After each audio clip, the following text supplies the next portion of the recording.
Udah ambil makanan belum? Hujan. Udah. Ada hujan nggak? Diperkirakan hujan sih, tapi Tadi sekarang agak mendung sih ya. Heeh. Agak mendung. Kota Iya. Halo. Halo Bandung.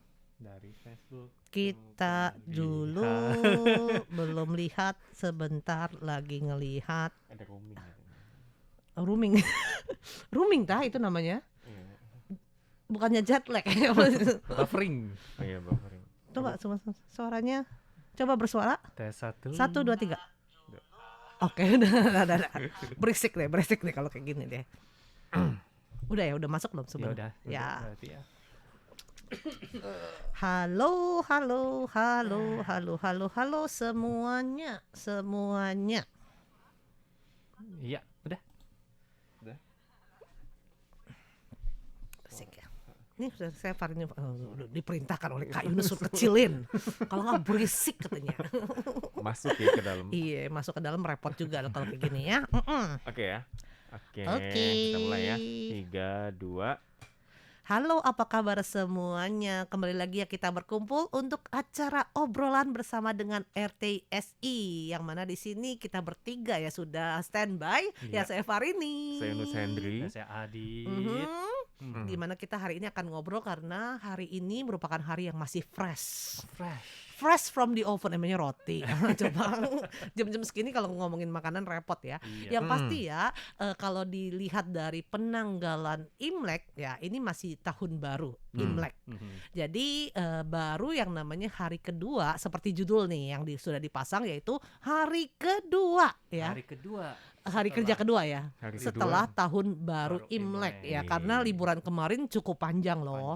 Dari 1 bulan, dari Januari sampai Februari kan. Kan liburan sebulan. Liburnya 1 bulan karena iya. liwat bulan lah istilahnya. iya. Liwat bulan. Dari bulan kemarin Januari sombong ya, akhir lumayan kan, masih dapat 29, 30, 31 iya kan. Iya. Kemudian didur dengan Februari sampai tanggal 6. Iya. Dan kemarin merupakan hari pertama kerja, yang mana kalau Anda perhatikan untuk yang ada di Taiwan ya, baik itu IG, Instagram maupun juga FB. Nah, banyak yang mengunggah foto-foto yang bukan foto orang ya. Atau adalah foto alat rapid test.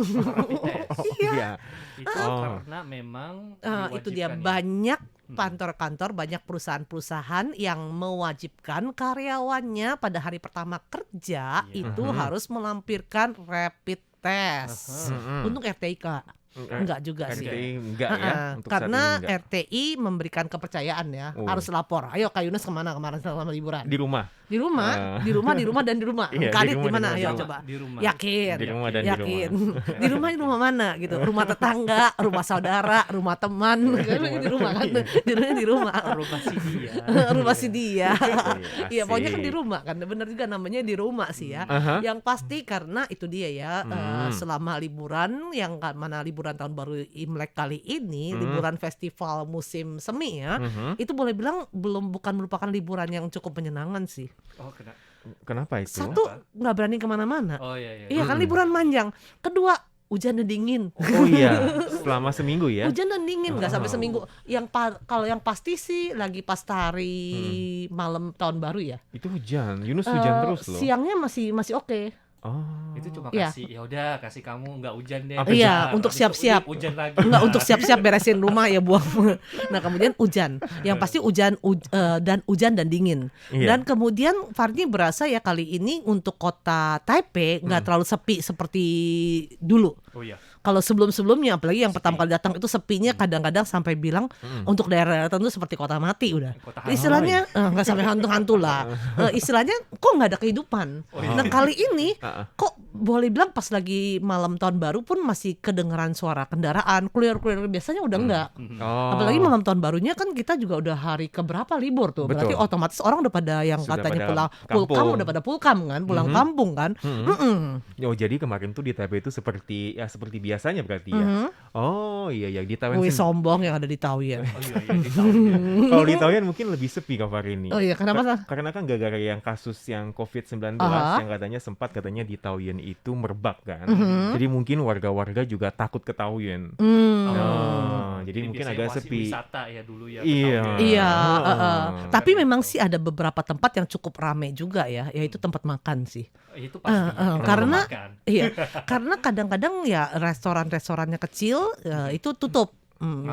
Jadi akhirnya yang kalau seperti kayak di mall-mall itu tempat makanannya lo bilang cukup ramai. Cukup ramai ya. Jadi memang kalau udah ngomong-ngomong soal Imlek di Taiwan itu juga cukup spesial ya. Mengingat juga hampir ini 100% warga Taiwan merayakan Imlek. Betul, tahun baru Imlek ya. Betul. Dan kita kembali lagi kepada hari pertama kerja yang harus melampirkan yang namanya bukti rapid test. Oke. Teman-teman ada pengalaman nggak sih istilahnya ngorek mencoba gitu rapid test? Terus Farini sih nggak pernah sih. Nggak pernah ya. Iya. Dan Farini ya berharap ya jangan sampai amit-amit ketok meja katanya ketok meja. Kak Yunus pernah? Nggak pernah dicoba atau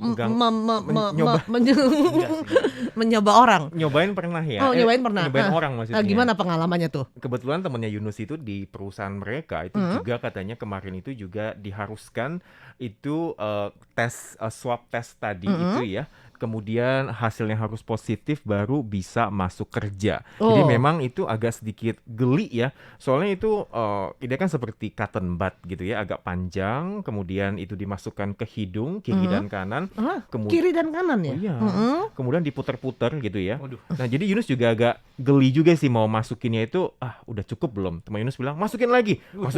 Lebih Waduh. Takutnya menyeramkan ya. Jadi diputar-putar ya antara lobang kiri, lobang kanan. Dipelintir-pelintir ya. Diputar-putar sampai begitu.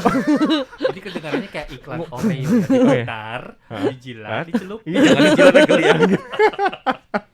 Ternyata. Iya, jadi diputar-putar gitu ya, nanti disodok-sodok gitu. Ini balas dendam nih kalau kayak gini nih. Ini balas dendam ya. Jadi memang itu harus hidung kanan dan kiri ya. Kemudian itu kayaknya ada berapa kali gitu ya, harus berapa kali gitu. Kemudian setelah sudah hasil cotton budnya itu dimasukkan ke dalam satu tabung, ada tabung kecil ya, ada airnya gitu kalau nggak salah, kemudian dimasukin, diaduk. Setelah diaduk, ditunggu sekitar berapa menit ya? Kayaknya kalau nggak salah 20 menitan 15 menit, 20 ya. menit. 15 menit, 20 menit. Kemudian setelah itu baru diteteskan di tempat itunya tesnya. Ditetes 4 kali. 1, 2, 3, 4. Boom. Jadi kalau misalkan hasilnya itu C-nya cuma 1 merah, itu negatif. Tapi kalau CT-nya 2 itu berarti positif. Waduh.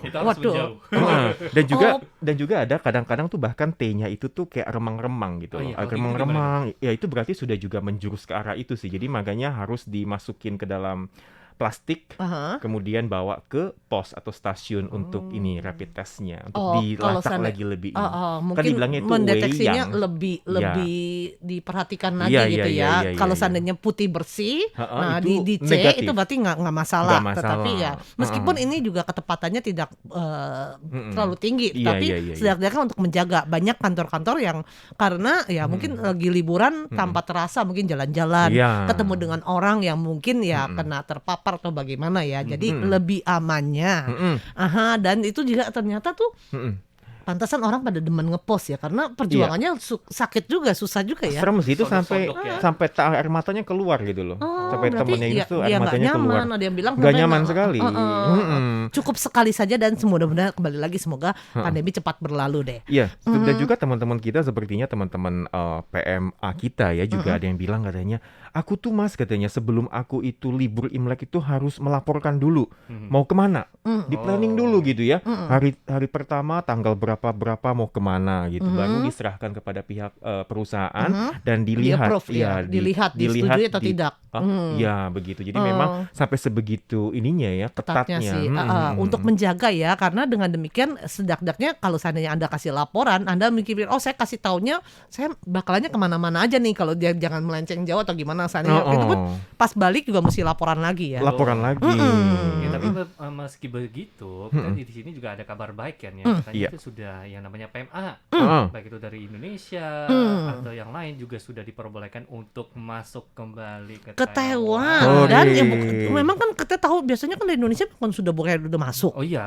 Tetapi kan karena lagi masa tanggal 15 Desember hingga 14 Februari nanti nih ya, itu untuk sementara di-stopkan. Iya. Karena mengutamakan mereka yang pulkam dari luar negeri.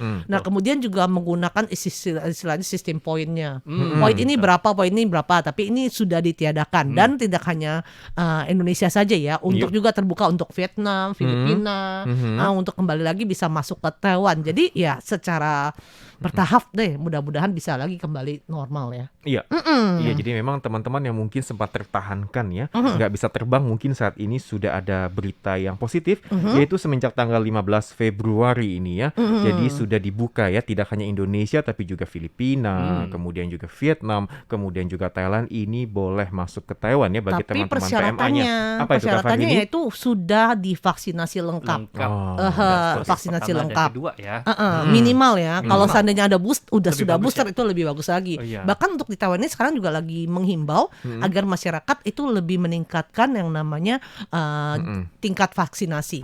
Jadi hanya nggak cuma 1 atau 2. Kemudian juga yang booster yang dosis ketiga. Betul. Bahkan untuk yang nanti nih di belakangnya juga akan katanya bagi mereka yang tadinya enggan divaksinasi, kalau seandainya bersedia divaksinasi yang pertama, itu akan disediakan ya itu dia kupon belanja lah atau hadiah-hadiah lainnya ya. Dengan demikian karena kita dengar nih negara-negara lain banyak yang sudah mulai katanya membuka perbatasan, bersyarat lah, boleh yang sudah divaksin atau bagaimana lah. Tetapi kok Taiwan belum berani karena ya itu dia tingkat vaksinasinya juga belum mencapai seperti yang diharapkan. Betul. Kemudian juga ya masih istilahnya menjaga melihat situasi dulu. Nah, kemudian ngomong-ngomong soal vaksin ya, biasanya kemarin sebelum tahun baru Imlek, vaksinasi yang di TMS kan sempat diberhentikan tuh karena adanya juga lah. tahun baru Imlek gitu kan. Jadi banyak teman-teman yang khawatir, loh bukannya ini selalu ada, kok tiba-tiba nggak ada lagi gitu kan. Ini sudah berhenti atau sudah selesaikah operasi vaksinasinya ataupun pos vaksinasi yang ada di TMS? Enggak, sebenarnya mulai dari kemarin tanggal 7 Februari sudah dimulai lagi untuk pekerja yang swasta bisa langsung datang tanpa daftar. Namun bagi yang memiliki ARC atau segala macam yang formal, otomatis harus reservasi dulu di platformnya baru bisa datang ke sana. Gitu. Sekarang sistemnya seperti itu. Jadi kalau dulu kan tinggal datang aja tuh, mau vaksin ya udah datang gitu kan. Nah, tapi sekarang enggak. Khusus untuk yang swasta boleh seperti itu. Betul. Ya, jadi tetap saja ya masa-masa sekarang ini ya di mana di Indonesia sendiri juga kasus-kasusnya juga boleh bilang meningkat. Nggak hanya di Indonesia ya, di Singapura, Hong Kong juga ya. Dan Indonesia sendiri kemarin tuh sudah tembus kepala 30.000. Kembali naik lagi ya. Iya, meskipun bilang katanya Omikron tidak bergejala. Dan kemudian juga kebanyakan juga anak-anak muda katanya sebentar juga baik lah gini gono. Tapi tetap saja ya, tetap beresiko. Ini juga termasuk pro dan kontra sih ya menurut saya. Jadi kayak terbagi dua kubu. Ada sebagian orang yang merasa kalau yang namanya COVID-19 ini merupakan seperti flu biasa, seperti ya kayak influenza atau flu biasa. Dan ada sebagian orang yang merasa sebenarnya COVID-19 ini bukan flu biasa. Jadi ada sebagian orang yang merasa ya udah, yang penting kan itu kan seperti flu biasa, kalau kena ya udah kita berobat aja selesai gitu. Tapi ada juga yang bilang jangan, kita harus mencegahnya. Jadi kembali lagi pilihannya ke Anda. Iya. Yang pasti tentu saja ya kemarin ini kan kalau seandainya memasuki tahun baru Imlek biasanya negara Taiwan sendiri nih ya itu juga mengambil yang namanya Chamsi. Tahu kan? Chamsi itu yang katanya dikocok-kocok-kocok. Katanya kalau seandainya ada apa namanya kayak bulan sabit itu namanya. Kalau seandainya kebuka puapue ya puapue, kalau seandainya kebuka satu kiri kanan beda itu baru disetujui ya. Dan pada saat diambil ternyata katanya diramalkan berdasarkan dengan nomornya, kemudian akur ada tulisan-tulisannya yang boleh bilang kalau untuk orang umumnya agak tidak terlalu mengerti sih. Tapi setelah diterjemahkan ya untuk kondisi Taiwan, nah untuk tahun ini sepertinya lebih baik dibandingkan tahun lalu. Dan semoga ini benar-benar terjadi ya. Tentunya ini hanya harapan dan ini hanya hanya ramalan saja. Bagaimana tentu saja dari kita-kitanya sendiri nih. Iya. Bagaimana kita menjalani kehidupan kita, bagaimana kita mematuhi peraturan dan lain sebagainya ya Kak. Iya, Kak betul. Adit dan Kak Yunus. Iya. Iya. Tapi udah baik sih memang ya. Contohnya seperti tadi ya, kita udah ngomong kabar baik kan 15 Februari Iya. sudah dibuka. Betul. Nah, ini kan kabar baik pertama Betul. dari deretan kabar baik Betul. lain-lainnya gitu Amin. kan. Ya, jadi tunggu aja. Kemudian nggak diharapkan dengan kabar baik lainnya seperti betul. misalnya nggak cuma PM aja nih yang boleh masuk, wisatawan. Kemudian juga mungkin juga karantina, jumlah karantinanya. Oh, iya. Tapi tentu saja harus disertai dengan situasi yang semakin stabil. iya. Betul. Kalau situasinya dibuka tetapi tidak stabil, akhirnya ya bisa jadi nanti istilahnya tutup lagi. Tutup sementara Atau lagi nanti akhirnya tidak dibuka lagi Tutup dan lagi. lain sebagainya. Kalau kayak itu kan repot juga kan? Iya, jadi tetap harus bergantung kepada kitanya juga ya. Jadi harus mematuhi prokes-prokes yang ada. Kemudian juga apakah vaksin sudah Anda dapatkan dan juga harus melengkapi vaksin-vaksin yang ada saat ini. Kemudian juga jangan lupa teman-teman karena RTISI juga mengadakan yang namanya Mobile Studio ya, Iya. yang akan berlangsung pada tanggal 19 Februari, tepatnya hari Sabtu. Oke deh teman-teman, untuk acara di obrolan di RTISI di radio kita akhiri dulu sampai di sini. Saya Farini. Saya Nus Hendri. Saya Adi. Kita pamit dulu, sampai jumpa. Bye-bye. Ya kita ngobrol-ngobrol soal yang namanya Itung Luingsi ya. Apa? Oh, Itu Itung Luingsi. Luingsi. Jadi ada kayak kegiatan terbaru dari RTI, RTISI ya. sih. RTISI. Sebenarnya kegiatan ini kalau untuk bahasa-bahasa lainnya itu sudah berlangsung sejak tahun kemarin. Iya. Oke, di mana tahun ini tentu saja setelah bahasa-bahasa lainnya sempat melakukan dan boleh bilang lumayan sukses sih. Iya. Memperkenalkan, karena jadi biasanya kan kita selalu memperkenalkan Taiwan di luar. Untuk di luar, untuk di Indonesia, di negara-negara lain. Tapi kali ini memberikan kesempatan memperkenalkan Indonesia. negara masing-masing bahasa, Iya. ya. Seperti kalau Indonesia ya memperkenalkan Indonesia kepada masyarakat Taiwan, Iya. atau kepada ya itu dia boleh bilang kalau sekarang sistem online juga bisa kepada dunia sih. Iya, betul. Jadi bisa juga nih. Nah, bagi teman-teman yang mungkin ya majikan atau mungkin teman Anda yang bisa berbahasa Mandarin atau Anda ingin belajar mengetahui bagaimana sudut pandang orang Taiwan atau pembicara Taiwan mengenai kebudayaan Indonesia yang kali ini berfokus pada tembang lagu anak-anak ya. Musik. Tembang lagu anak-anak dari Yogyakarta. Iya. Nah, silakan Narasumbernya juga sudah yang sangat keren ya. Iya. Sudah menghadirkan Orang narasumber Taiwan sangat keren. Orang yang pernah Taiwan, melakukan penelitian di Indonesia. Saat ini berada di Amerika. Iya, betul. Karena di Amerika bukan lagi jalan-jalan ya, Bukan, tapi karena memang mengajar. sudah menetap lama di Amerika untuk mengajar, Betul, menjadi mengajar profesor di situ. di salah satu sekolahan, di mana dia bersedia untuk berbagi ya mengenai penelitiannya selama di Indonesia kepada masyarakat Taiwan, kepada ya orang-orang. Iya. Kemudian masih ada lagi kan yang satu. Nanti akan bertahap. Iya. Jadi ini episode pertama dulu episode teman-teman. pertama. Mudah-mudahan bisa berhasil ya. Tentu saja dukungan dari Anda semua. Jangan lupa ya. Caranya gimana? Masuk saja ke situs RTISI atau nanti kita juga akan masukkan ke FB ya biar Iya. bisa gampang Nanti untuk tautannya kita mendaftarkan. post lagi. Didaftarkan dulu, Anda berminat, masukkan dulu kurang lebih biar kita mengetahui kurang lebih berapa orangnya. Iya, jadi mungkin kalau Anda memang ada teman-teman orang Taiwan ya, ataupun mungkin majikannya yang Atau ingin mungkin juga mempelajari yang lebih jauh pengen- nih akan ingin- Indonesia. Karena Indonesia bukan cuma Bali saja. Iya. Kebanyakan orang tahunya Bali. Bahkan ada orang Taiwan yang bilang, Bali Bali itu Indonesia ya. Ya jadi Indonesia bukan yang cuma pasti Bali Mbak Farid saja. pernah nanya udah pernah ke Indonesia belum? Nggak pernah. Pernah ke Bali nggak pernah. Iya, Nah itu itu dia. Bali bukan Indonesia Iya, itu gitu dia. kan. Jadi kita bisa mendalami ya namanya ini, apalagi orang Taiwan ya yang mengajar dalam bahasa Mandarin kan ya. Jadi cocok sekali untuk teman-teman orang Taiwan ataupun majikan Anda khususnya yang sangat cinta ataupun ingin Ingin mendalami. mengetahui lah, Iya, mengetahui. Atau Anda sendiri mengetahui juga akan mungkin Indonesia. bisa juga kan, bagi Anda yang mungkin sekaligus juga belajar sedikit nih Betul. mengenai betul. istilah-istilah ya yang digunakan dalam bahasa Mandarin, meskipun kan ada nanti juga ada mungkin ada ditampilkan PPT, PPT ya. Ya, PowerPoint. Kemudian juga ada videonya dan lain Iya. sebagainya. Jadi ya bisa turut meramaikan untuk Betul. kegiatan ini. Jadi sudah disertai gambar atau mungkin kayak ada melodi segala macam, bukan cuma saya halo semuanya saya di sini. Enggak ya, enggak monoton seperti itu teman-teman. Jadi bakalan diiringi ada kayak film-film ataupun video seperti itu ya. Jadi jangan lupa daftar, nanti kita post lagi deh ya tautannya akan dan kegiatan juga tersebut. keterangannya Harus daftar sedikit ya. dulu ya. Nah, gitu. Ya daftar dulu Ya, deh daftar lebih dulu. biar kita bisa Data mengetahui dulu kurang lah lebih. kita datain. Oke deh teman-teman, untuk acara obrolan bersama dengan RTISI kita akhiri dulu sampai di sini. Sampai jumpa. Sampai jumpa.